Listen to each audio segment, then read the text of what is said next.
Hello everyone, আজকে আমি গেছিলাম রথের মেলা। প্রায় রথের মেলা শেষ হতে চললো আর এখন আমার সময় হয়েছে যাওয়ার। এখন আমি মেলাতে ভালো করে ঢুকিনি, জাস্ট প্রথম দোকানে আমার একটা ব্যাগ পছন্দ হয়ে যায়, তাই জন্য নিয়ে নিই।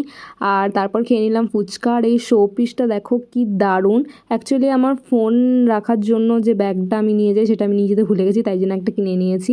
আর মেলা তোমাদেরকে ঘুরিয়ে কি দেখাবো, চলো খাওয়া দাওয়াতে যাওয়া যাক। তো প্রথমে খেলাম মথুরা কেক, যেটা ভালো ছিল না। আমরা আরেকবার মথুরা কেক খেয়েছিলাম, ওটা ভালো ছিল, যেটার ভিডিও আমি করি নিয়ে। তারপর খেলাম মোচার চপ। এটা ঠিকঠাক ছিল, গরম ছিল তাই জন্য ভালো লাগছিলো। আর এটা হচ্ছে জায়ান্ট হুইল, যেখানে আমি চাপিনি, আমি একটাও রাইডস চাপিনি, কারণ বেকার পয়সা ওয়েস্ট, এর থেকে ভালো খাওয়া। তো মেলাতে অনেক সিলেক্টেড আইটেমস আমি খেয়েছি, কারণ লাস্ট দিন গেছিলাম, অবস্থা তো বুঝতেই পারছো কেমন হবে খাবার দাবারে। তো তাই জন্য পাওভাজি খেলাম, আর মা খেয়েছিল একটা আইসক্রিম। আর এই মোগলাইটা আমি খাইনি, বাপি খেয়েছিল, একদমই ভালো ছিল না, আমি তো টেস্টও করিনি। আর লাস্টে ভুট্টা খেয়ে বাড়ি এসেছি, আমার ভুট্টা খাওয়ার খুব ইচ্ছে ছিল, তো তাই জন্য ভুট্টা খেয়েছি, যদিও বা পুরোটা আমি খেতে পারিনি। তো চলো এইটুকুই খাবার দাবার খেয়েছি, আর কিছু খাওয়ার ওখানে ছিল না। তো বাড়ি চলে এসেছি, এবারে মেকআপটা রিমুভ করবো, মেকআপ না মানে কাজলটা। তো চলো টাটা।